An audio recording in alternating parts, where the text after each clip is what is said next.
When you watch Harry Potter and the Philosopher's Stone as a child, you see magic, adventure, and a chosen one. But when you watch it as an EMDR therapist, you see something entirely different. A boy who sleeps in a cupboard because the adults around him can't tolerate his existence. A child whose nervous system learned danger before it learned love. A survivor of emotional neglect and chronic fear.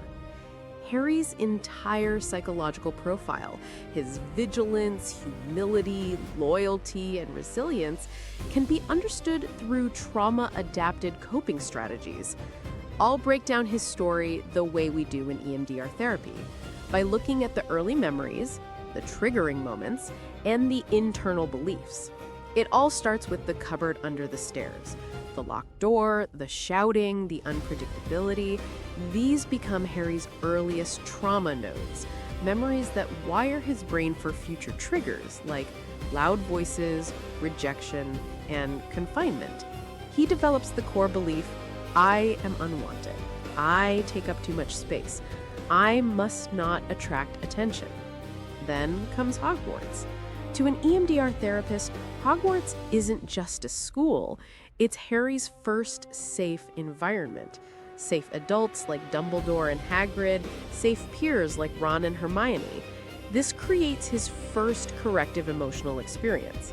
His nervous system begins forming new pathways around connection instead of fear, what we call positive resource installation. He learns, maybe I do belong somewhere. In the second movie, Harry hears voices no one else does. This mirrors intrusive thoughts, the echoes of past trauma. The Chamber of Secrets itself is a metaphor for the unconscious, a hidden place holding forgotten terror. When Harry confronts a young Voldemort, he's confronting the darkest parts of his own history, the orphaned infant, the survivor of violence. This also explains his deepest drive. Harry saves people not just because he's chosen, but because his nervous system learned a classic trauma-adapted belief: if I keep everyone else safe, maybe I'll finally be safe too. So yes, Harry Potter is a fantasy story, but beneath the magic, it is a portrait of childhood trauma and the slow rebuilding of a shattered identity. And when you watch it through EMDR eyes, you don't just see spells and battles, you see a child healing, one memory at a time.